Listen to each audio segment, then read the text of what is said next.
Įsivaizduokite saugos kameras, kurias galima įrengti visiškai bet kur.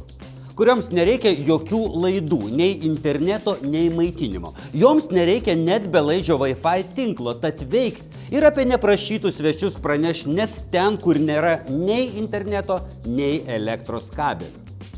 Dar daugiau. Veikti ir savo energiją papildyti jos gali visiškai savarankiškai, be jokio poveikio gamtai. Sunku patikėti, kad tokios egzistuoja. Na kągi, susipažinkite. Reolink Go 4G ir Reolink Go PT 4G. Reolink kameroms nereikia jokių laidų, nes jos turi įrengtas tikrai talpes įkraunamas baterijas ir jungiasi prie mobiliojo 4G bei 3G tinklo. Reolink Go baterija yra net 7800 mAh talpos, o tiek pakaks budėjimo režime veikti 2 mėnesiams. Go PT baterija šiek tiek mažesnė, 6500 mAh talpos. Ir sakydamas, kad jos energiją gali papildyti pačios bei draugiškai gamtai, aš nemelavau. Tai reikia prijungti kameras prie Reolink saulės panelių ir jų įkrovimu pasirūpins saulė. Na, o prisijungimu prie mobiliojo ryšio – Tele2. Kiekvienai kamerai reikės atskiros aktyvuotos SIM kortelės. Įstatome SIM kortelę į jai skirtą lizdą, perjungiame jungiklį į poziciją įjungtą, Reolink Go kameros atveju įstatome į vietą bateriją ir šiek tiek palaukiame. Kamera pati balsu praneš apie tai, kad prisijungia prie tinklo. Šalia SIM kortelės rasime ir micro SD kortelės, kurioje kamera išsaugo nufilmuotus bei nufotografuotus vaizdus lizdą. Niekiek nesudėtingiau susieti kamerą su savo telefonu.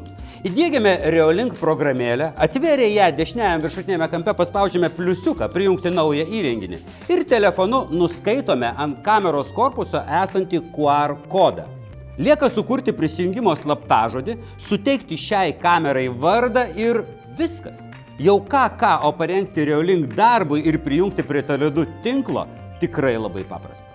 Reolink kameros komplektuojamos iškart su visomis montavimui būtinomis detalėmis. Čia rasime ne tik varžtus bei tvirtinimo elementus, leidžiančius kameras prisukti prie sienų ar prie lubų, bet ir dirželį, su kuriuo kamerą pritvirtinsime prie medžio, nepadarydami jam jokios žalos. Štai yra ir maskuojantis kostiumas. Reolink Go 4G kamera yra visiškai statiška, tad rodys tik tai, į ką nukreipsime ją montuodami. Tiesa, 110 laipsnių apžvalgos kampo objektyvas, įrengus kamerą rekomenduojamame 2-3 metrų aukštyje, aprieps gana didelį regimą plotą. Reolink Go PT kameros objektyvas gali sukiotis, tad aprieps 355 laipsnių kampą horizontaliai ir 140 laipsnių kampą vertikaliai. Iš esmės tai yra didžiausias šių kamerų skirtumas. Abi filmuoja Full HD raiška, gali filmuoti praktiškai visiškoje tamsoje. Šviečiant žvaigždėm vaizdą fiksuos 10 metrų atstumu. Turi įrengtą pasyvų infraraudonųjų spindulių judesio daviklį, tad įjungs filmavimą ir pasiųs pranešimą į telefoną prie kameros priartėjus šilumą spinduliuojančiam objektui.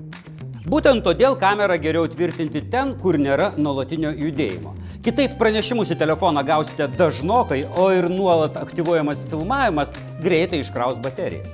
Jau minėjau, kad vaizdas įrašomas į micro SD kortelę, tačiau jį galima ir realiu laiku stebėti savo telefono ekrane, o Go PT kamerą galima telefonu ir valdyti ją sukiojant. Be to, abi turi įrengtus mikrofonus ir garsiakalbius, tad ne tik girdime, ką fiksuoja kameros, bet ir patys galime pabendrauti su kadre atsidūrusiu objektu.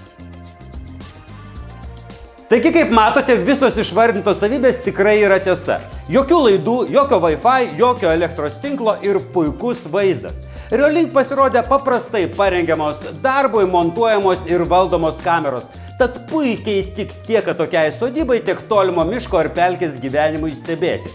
O ir įsigyti jas tikrai paprasta. Tiek pačias kameras, tiek joms skirtas saulės paneles galite gauti bet kuriame Tele2 salone arba tele2.lt. Ne Arnoldas Lukašas. Dalyvausit Eurovizijoje šiame. Ačiū už ką.